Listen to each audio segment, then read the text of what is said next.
और हैरानी तो इस बात को लेकर के है कि जो कर्मचारियों की जो भविष्य निधि होती है, जो जीपीएफ होता है, जिसको कर्मचारी अपने कठिन वक्त के लिए सुरक्षित रख करके काटता रहता है, और उसमें से ही इन्होंने 2810 यानी कि 2810 करोड़ रुपए जो है उनने उसके अगेंस्ट लोन ले लिया।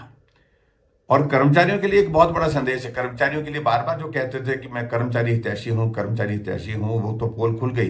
20 महीने के छोटे से कार्यकाल में हिमाचल प्रदेश में कर्मचारी सड़कों पर आ गए, और जिसमें जो मुख्यमंत्री जी सुखविंदर सिंह सुक्खू जी बार बार कहते हैं कि भारतीय जनता पार्टी की सरकार के ऋण का जिक्र करते रहते हैं।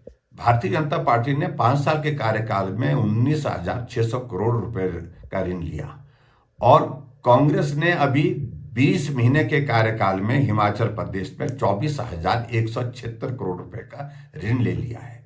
इस साल के दिसंबर के महीने तक हिमाचल 1 लाख करोड़ कर्ज के नीचे होगा। देखिए, जो हालात हिमाचल प्रदेश के बनते जा रहे हैं उसमें एक बात तो तय है कि ऋण लेने की रफ्तार इतनी तेजी से बढ़ रही है, और मुझे लगता है कि इस साल के दिसंबर के महीने तक हिमाचल 1 लाख करोड़ कर्ज के नीचे होगा। अभी तक 90,000 करोड़ रुपए हिमाचल प्रदेश सरकार के ऊपर ऋण हो चुका है, और जिसमें जो मुख्यमंत्री जी सुखविंदर सिंह सुक्खू जी बार बार कहते हैं कि भारतीय जनता पार्टी की सरकार के ऋण का जिक्र करते रहते हैं। कंपैरिजन में आप देखें, आंकड़े हैं, भारतीय जनता पार्टी ने 5 साल के कार्यकाल में 19,600 करोड़ रुपए का ऋण लिया, और कांग्रेस ने अभी 20 महीने के कार्यकाल में हिमाचल प्रदेश में 24,176 करोड़ रुपए का ऋण ले लिया है। यानी कि जितना हमने 5 साल में लिया उससे ज्यादा, उससे बहुत ज्यादा ऋण उन्होंने 20 महीने में ले लिया। और आने वाले समय में हिमाचल प्रदेश की स्थिति बहुत खराब होने वाली है। इस बात को लेकर के हमको मान करके चलना पड़ेगा। और हैरानी तो इस बात को लेकर के है कि जो कर्मचारियों की जो भविष्य निधि होती है, जो जीपीएफ होता है, जिसको कर्मचारी अपने कठिन वक्त के लिए सुरक्षित रख करके काटता रहता है, और उसमें से ही इन्होंने 2810 यानी कि 2,810 करोड़ रुपए जो है उनने उसके अगेंस्ट लोन ले लिया। और कर्मचारियों के लिए एक बहुत बड़ा संदेश है। कर्मचारियों के लिए बार बार जो कहते थे कि मैं कर्मचारी हितैषी हूं, कर्मचारी हितैषी हूं, वो तो पोल खुल गई। 20 महीने के छोटे से कार्यकाल में हिमाचल प्रदेश में कर्मचारी सड़कों पर आ गए। और दूसरी बात, ना उनको डीए मिला, ना उनको मेडिकल रिम्बर्समेंट का पैसा मिल पा रहा है, ना उनकी सैलरी समय पर मिल पा रही है। आउटसोर्स कर्मचारियों की तो 6-6 महीने से नहीं मिल रही है।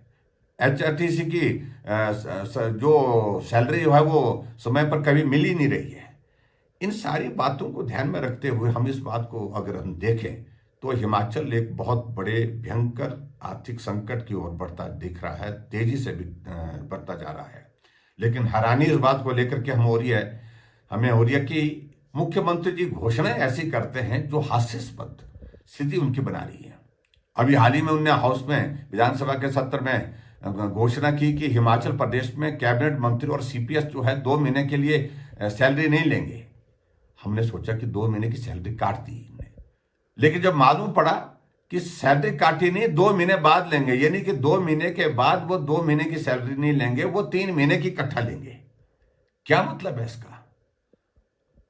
और नाखून काट करके शहीद होने की बात कह रहे हैं वो।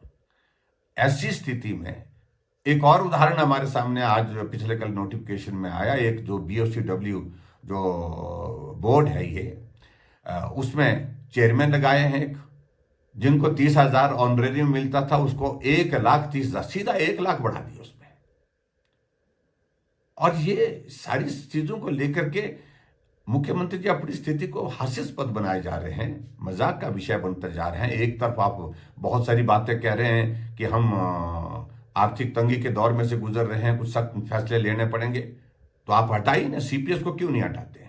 जो गैर संवैधानिक तरीके से बनाए गए हैं, जिनको हाई कोर्ट में आपने बचाने के लिए आपने वकीलों को 6 करोड़ रुपए तो आपने वकीलों को दे दिया। उसके लिए सीपीएस नहीं बनाते तो क्या सरकार नहीं चलती? सरकार चल सकती थी। लेकिन उसके बावजूद उस पर तो आपने कभी नहीं सोचा कि भी इनके कारण आर्थिक बोझ होगा, करोड़ों रुपए उस पर जा रहा है। लेकिन 6 करोड़ के लगभग आपने वकीलों को दे दिया उनकी कुर्सी को बचाने के लिए, और एक तरफ से आप कह रहे हैं कि हम जो है वो सैलरी डेफर कर रहे हैं 2 महीने के लिए। और इस तरह से मैं आपको कह रहा हूं होने वाले समय में क्या होना है। अभी इन शुरुआत की कैबिनेट मंत्री और सीपीएस की सैलरी 2 महीने के लिए डेफर की, और 2 महीने के बाद तीसरे महीने सैलरी 2 महीने की भी मिलेगी और तीसरे महीने की भी मिलेगी। और आने वाले समय में ये स्थिति आगे बढ़ने जा रही है। आगे कर्मचारियों को भी यही कहा जाएगा कि भाई पैसे नहीं है, 2 महीने के लिए 3 महीने के लिए हम आपकी सैलरी नहीं दे पाएंगे, डेफर कर देंगे। 3 महीने के बाद फिर और कहेंगे कि अब 6 महीने के लिए नहीं दे पाएंगे, और धीरे धीरे ये स्थिति आ जाएगी कि सुखू जी हाथ जोड़ करके कहेंगे कि हमारी स्थिति अब सैलरी देने की है ही नहीं। ये हालात हिमाचल प्रदेश के बन रहे हैं और इस दिशा में हिमाचल आगे बढ़ता जा रहा है। हम सब लोगों को इस सारे विषय को लेकर के चिंता है, और खास तौर से मैं देख रहा हूं जो राहुल गांधी का एक मॉडल जो फ्री बीज का, जो पर्टिकुलरली एक हर बात को लेकर के वो हर जगह जहां भी चुनाव होता है तो वहां जाकर के कहते हैं कि गारंटी खटाखट खटाखट खटाखट। अब मालूम पड़ेगा हिमाचल प्रदेश में तो खटाखट हो गई, और ये खटाखट जो है कर्नाटक में भी होगी जहां उनकी सरकार है, 3 राज्यों में सरकार है, तेलंगाना में भी हो रही है। और उसी तरह से आने वाले समय में जो चुनाव हो रहे हैं जिन राज्यों के, उन चुनावों में ये खटाखट की आवाज हिमाचल की वहां पर भी गूंजेगी।